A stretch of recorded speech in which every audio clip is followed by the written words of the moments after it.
Racikan Berita. Assalamualaikum warahmatullahi wabarakatuh. Waalaikumsalam. Alhamdulillah, sore menjelang maghrib kita mencegat Bapak Sri Bintang Pamungkas, seorang pejuang abang kita yang tidak kenal lelah. Saya masih tamat S1, beliau sudah di DPR, berjuang setiap hari sampai sekarang ini konsisten terhadap perjuangan terhadap kemerdekaan untuk rakyat. Kita cegat beliau setiap hari Selasa ya Bang? Kemis. Beliau membuat diskusi publik ya, konsisten diadakan. Nah, kita tahu bahwa ini ada peristiwa-peristiwa penting dalam beberapa minggu ini tentang Bapak Rocky Gerung. Kita ikuti bahwa minggu yang lalu itu beliau diundang sebagai narsum teman-teman buruh, dan beliau mengeluarkan orasi, memberikan semangat, bahkan ada satu ungkapan yang beliau terpaksa lakukan untuk menggambarkan bagaimana kekurang ajaran Bapak Presiden, dia berkata itu, di mana buruh sudah berbulan-bulan, bertahun-tahun risau terhadap undang-undang Omnibus Law yang digelar gitu. Tetapi Bapak Presiden bukan menemui mereka untuk mengajak dialog, untuk menjelaskan, tapi bahkan sebelum tanggal 10 beliau muncul di Cina lagi untuk ke-11 kalinya untuk pertemuan Bapak Marwan Batubara ini, dan seolah bertindak sebagai kacung dari Cina kalau menurut Pak Bintang, Pak Marwan, karena memang kemarin itu bahkan masih menandatangani, beberapa bulan lagi akan selesai masa, masih menandatangani MOU tentang energi panas bumi, nikel, perluasan tentang IKN dan lain sebagainya. Tentu Rocky Gerung mempersonifikasikan terhadap itu bagi presiden itu kan seperti bajingan gitu. Nah, kata-kata bajingan itu kemudian yang dipermasalahkan, dan Bang Rocky Gerung sedang melakukan safari penjelasan terhadap ucapan-ucapan itu. Nampaknya akan terjadi kaget ada kabar bahwa beliau nampaknya disuruh menghentikan kegiatan-kegiatannya, ada kemungkinan mau ditangkap. Padahal beberapa hari sebelumnya pelaporan terhadap ingin ditangkapnya Rocky Gerung itu ditolak oleh Polri karena mungkin Polri lebih tahu lah, tidak pas lah. Cuma ternyata tidak berhenti para pendukung ini. Maka si Rocky mengatakan, saya berminta maaf kepada siapa? Kepada pendukung. Saya yang minta maaf itu mestinya kan presiden, bukan pendukung. Apa urusan saya dengan pendukung? Nah, baik, itu sekilas yang terjadi. Saya pengen komentar dari Bang Bintang tentang bagaimana sikap kita terhadap Rocky yang betul-betul melakukan solidaritasnya terhadap rakyat ini, sampai beliau mendahului mengatakan seperti itu. Tapi kok rakyat ini kok nggak pinter-pinter gitu. Silakan Pak Bintang. Iya, kalau rakyat nggak pinter-pinter itu memang ada sebabnya. Misalnya mahasiswa aja ya. Mahasiswa itu baru akhir-akhir ini kan beberapa di antara, tidak seluruh negeri ya, itu datang ke MPR, kemudian goyang-goyang pagar. Mereka itu hanya sekelompok kecil yang kemudian tahu. Nah, selama 20-25 tahun tuh mereka nggak tahu apa-apa. Karena apa? Karena ketika terjadi reformasi, gerakan reformasi, yang kemudian Soeharto jatuh, lalu Undang-Undang Dasar 45 diamandemen, itu mereka mungkin belum lahir atau masih bayi, lalu keburu SBY naik jadi presiden, itu kampus itu praktikally ditutup mulutnya, rektor segala macam itu ditutup mulutnya, mahasiswa dilarang mengkritik pemerintah. Masuk ke kampus bikin mahasiswa sendiri ya, masuk ke pelataran kampus untuk menyampaikan aspirasinya, menggelar spanduk, nggak boleh. Jadi pada saat SBY menerapkan Undang-Undang Dasar amandemen itu dan dilanjutkan dengan Jokowi 20 tahun kemudian, itu practically mereka tidak tahu apa-apa, para mahasiswa itu. Lalu soal kok Rocky Gerung tidak diajak dialog, lah orang Irian Jaya Papua aja nggak pernah diajak dialog. Ketika Aceh bergolak, kok bisa terjadi dialog, terjadi negosiasi? Kok Papua yang selama itu juga 23 tahun, angka 23 tahun itu saya ingat apa? Karena peristiwa Timur Timur itu juga 23 tahun. Lalu referendum. Aceh juga begitu, ada negosiasi, akhirnya tercapai persetujuan dengan negara-negara Swedia ya, Finlandia ya. Kok Papua didiamkan? Jadi memang ini rezim bajingan. Kalau saya ngomong bajingan beberapa kali di Guntur 49, bangsat sebagainya, itu sudah berkali-kali aku. Ya, karena kebetulan nggak ada wartawan, kebetulan tidak ada medsos. Tapi pernah sekali saya mengatakan begitu, dianggap menghina Jokowi, itu dilaporkan sama anaknya Hembing, Dr. Hembing, Profesor Hembing itu, yang ahli obat-obatan herbal ya. Nah, itu anaknya itu mengadukan saya dipanggil sama Polda. Ya, saya dipanggil sama Polda, saya berbilang bahwa itu video itu bukan saya yang bikin. Ya, jadi akhirnya nggak terjadi apa-apa. Lalu soal Bung Rocky ini, saya kira ada pendapat yang keliru dari mungkin Bung Rocky juga tidak tahu, juga yang lain-lain, bahwa sebetulnya pasal penghinaan itu sudah dicabut tahun 2006. Menghina presiden itu. Menghina presiden ya, saya terkena juga pada waktu itu tahun 95. Saya dituduh makar, tetapi tidak terbukti. Lalu dikirimlah polisi, 3 orang polisi ke Konsulat Jenderal Indonesia di Berlin.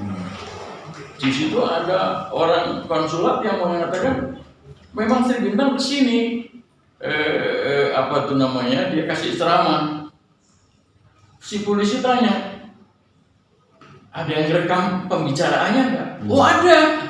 Dibukalah di situ. Ada kata-kata Soeharto diktator. Nah, diktator itulah dipakai untuk alasan penghinaan kepada saya, tujuan penghinaan kepada saya. 2 tahun 10 bulan saya kena, 34 bulan ya. Ya meskipun Bang Buyung, kemudian Muhammad Segaf, Luhut Pangaribuan, itu pembela-pembela saya, dan banyak lagi lah orang-orang LBH yang membela saya, Amar Tinggi Saleh, banyak lah, Hadi Joyo, tapi tetap saja saya kena. Nah jadi kebetulan saya selalu mengkritisi presiden, seolah-olah saya ini presiden itu selalu salah. Saya mempersoalkan yang hal-hal yang salah dong, yang baik-baik saya nggak akan persoalkan, tetapi yang baik juga nggak ada. Baik itu tadi yang saya katakan berkali-kali, menegakkan keadilan dan kebenaran serta mewujudkan kesejahteraan dan kemakmuran kepada rakyat. Itu 2 hal itu harus dipegang terus. Dan ternyata rezim ini begitu tidak sepakatnya dengan pikiran itu, ya. Nah jadi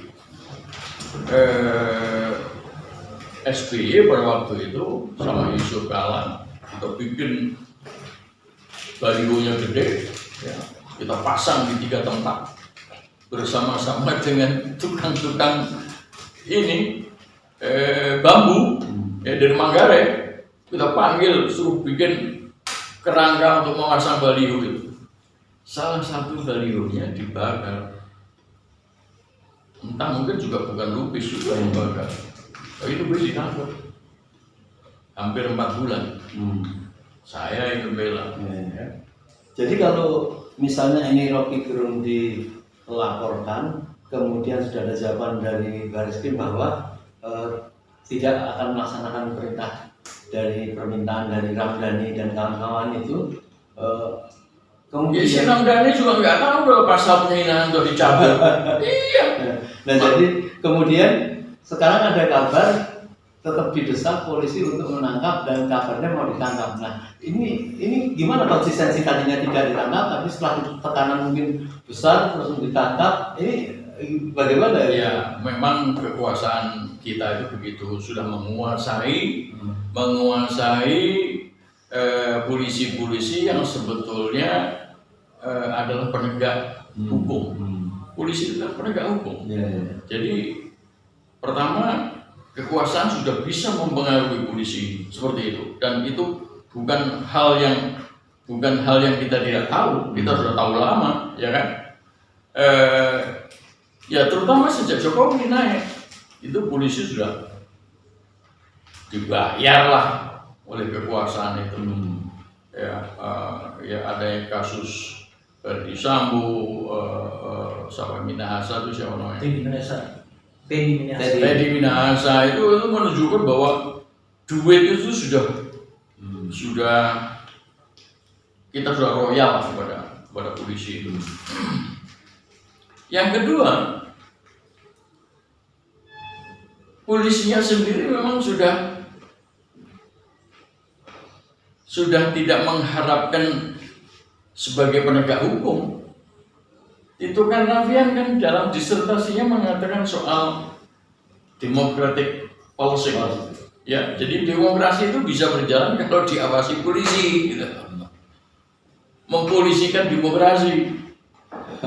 Jadi memang udah rusak, ya kan? Nah kata-kata rusak itu kan mirip dengan kurang ajar, mirip dengan bajingan juga, ya kan? Itu kalau soal itu udah banyak lah orang mengatakan seperti itu ya. Tapi kebetulan saja itu di forum buruh, ya kan?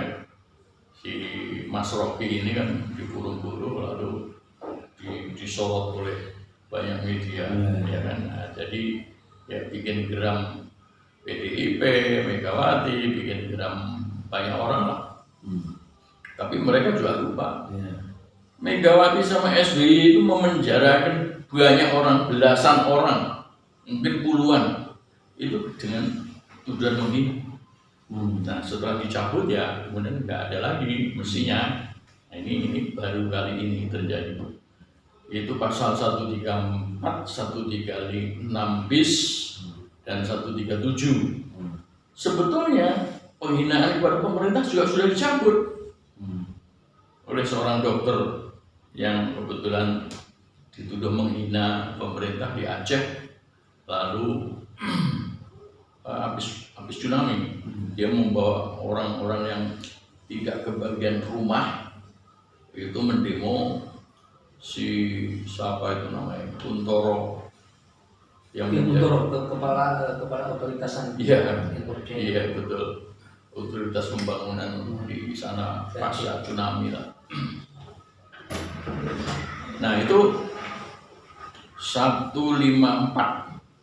pasal 154 KUHP itu sudah dicabut juga, 154 dan 155. Nah yang belum dicabut itu 156, itu rasial, itu kelompok orang, kelompok agama. Oh kalau agama khusus 156A.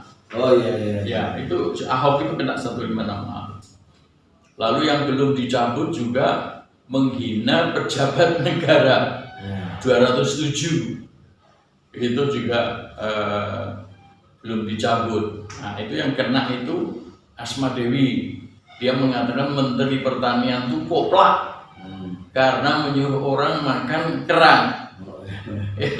Jadi sama jeroan, dia jeroan itu makanan sapi ya. Jadi dia kena itu 5 bulan ya.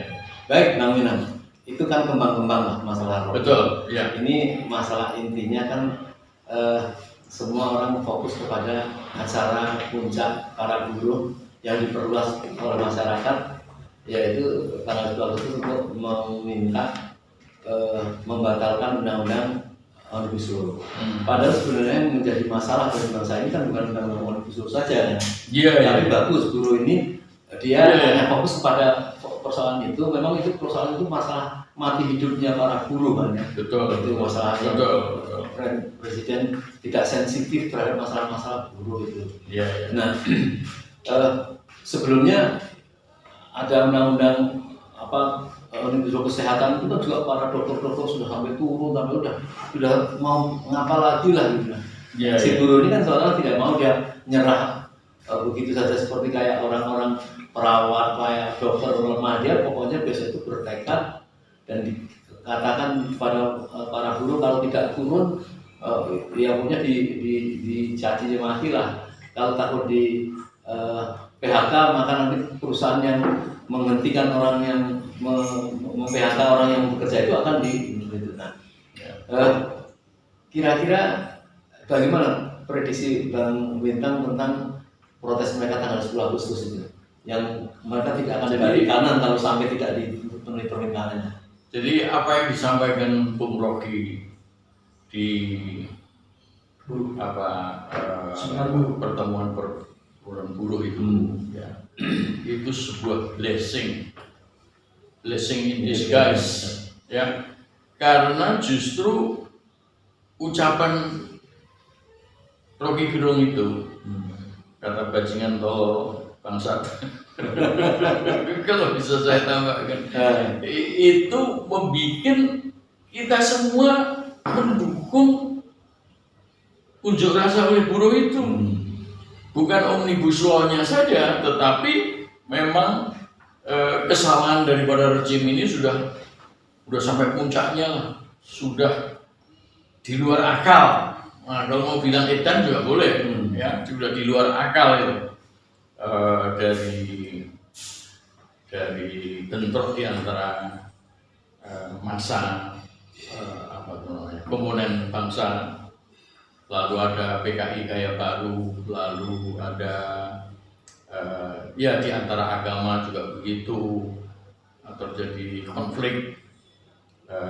Lalu utang asing ya, yang nggak terbayarkan, terus ya terutama kepada RRC, lalu ada IKN, ada macam-macam lah, termasuk datangnya jutaan orang dari daratan RRC sana masuk ke Indonesia dengan dalih tenaga kerja asing atau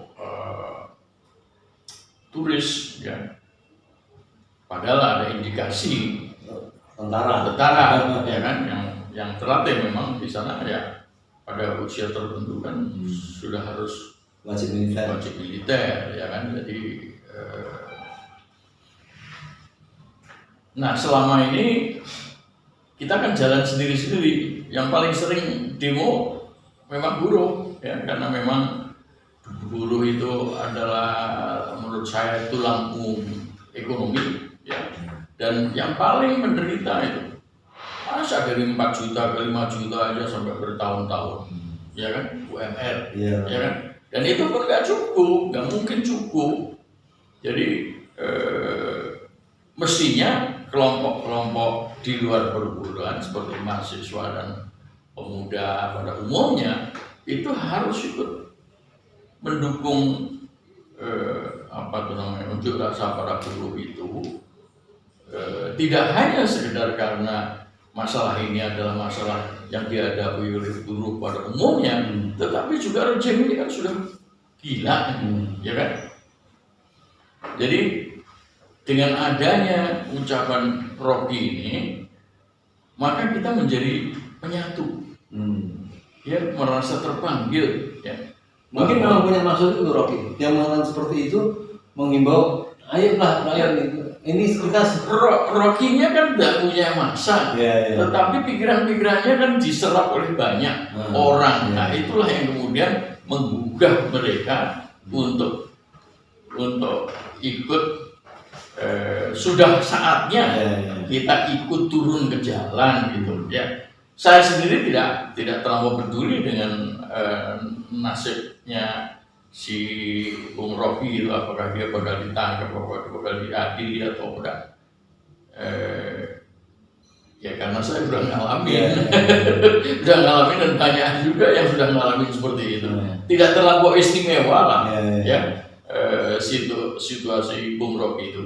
Tetapi yang kemudian menjadi perhatian saya adalah bahwa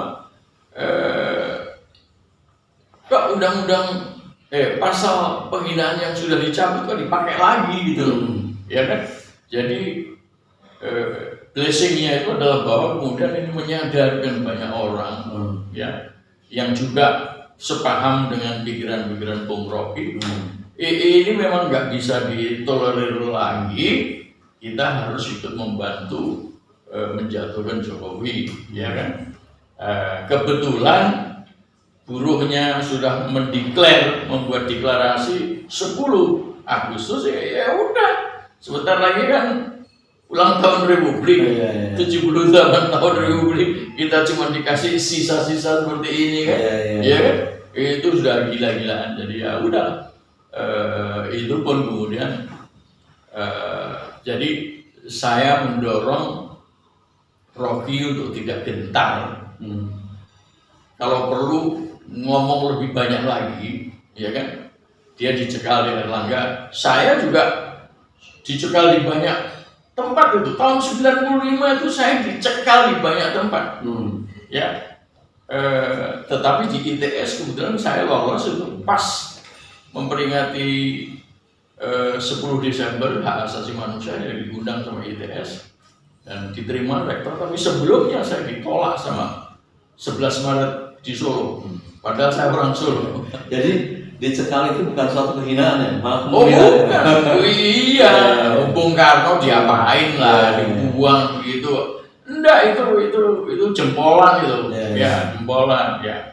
Nah, kalau bisa saya himbau kepada yang lain-lain, beranilah menghina si Jokowi ini, menghina presiden. Karena memang perilaku presiden. Iya, memang perilakunya begitu. Kebetulan juga undang-undang pasalnya udah dicabut. Jadi kita itu boleh menghina pemerintah, boleh menghina presiden dan wakil presiden dalam rangka kritik dan perbaikan. Betul. Gak ada salahnya itu. Bahkan tadi saya mendengar uraian bahwa Perdana Menteri John Howard itu pernah di demo sama warganya dan menyamakan John Howard itu seperti anjing, ya kan? Nah itu kalau bajingan kan masih manusia, ini sudah anjing, nggak diapa-apain juga. Ya, jadi mana yang bagus untuk gerakan ini? Apakah gerakan membela Rocky atau gerakan melawan melawan kezaliman? Iya. Bahwa membela Rocky seorang pejuang yang tidak terlalu dirisalkan. Ya. Dan saya kira dia akan survive lah. Orang kayak Rocky akan survive. Dia sudah cukup dewasa, cukup malang melintang ya. Ya, mungkin memang saatnya dia harus di penjara. No problem. Baik, don't worry about that. Closing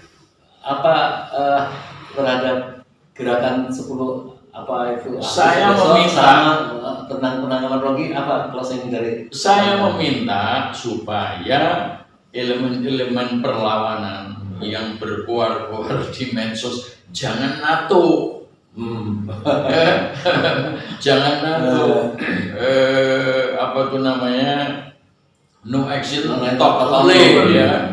gunakan kesempatan sekarang ini ketika buruh mulai mau turun besar-besaran 1 juta ya orang.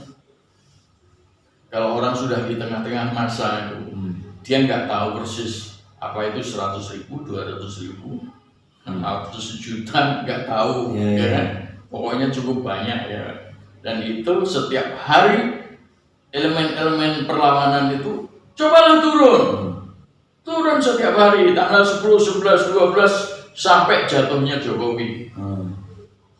Iya. Baik. Nggak apa-apa itu, nggak apa-apa. Jadi jangan tanggung-tanggung sudah berjuang selama ini harus sampai kepada titik atau finishnya itu apa. Makanya apalagi kalau kemudian perjanjian atau MUU yang dibikin sama Jokowi itu 11 kali ya ke Cina.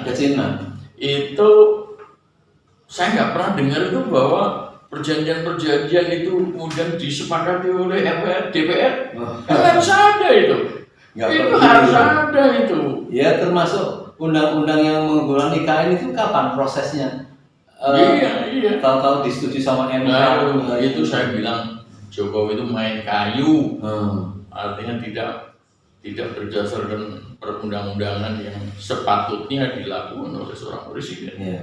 Dia memang, ya saya kemudian jadi ingat 5 Juli tahun 2016 itu saya bersama beberapa teman UI memasang spanduk, kita tidak mengakui Jokowi sebagai presiden. Iya, baik pemirsa sekalian. Pokoknya siapa? Rocky Gerung nggak usah gentar. Ya. Dan kalau perlu semua elemen perlawan bilang Jokowi itu bajingan. Jadi sore hari ini Bang Rocky dapat dukungan luar biasa dari Bang Bintang, dan tentu kita semua bukan sekedar hanya prihatin, itu tidak penting lah.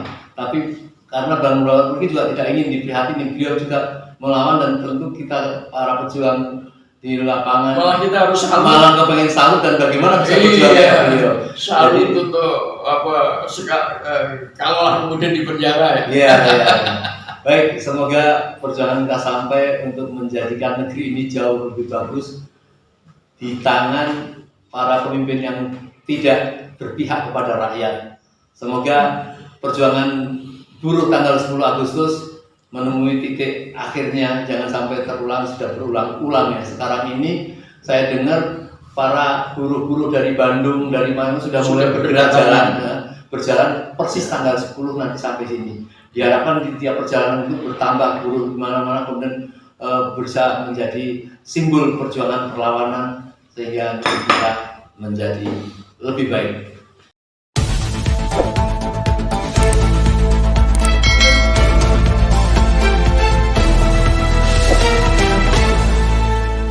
Racikan Berita.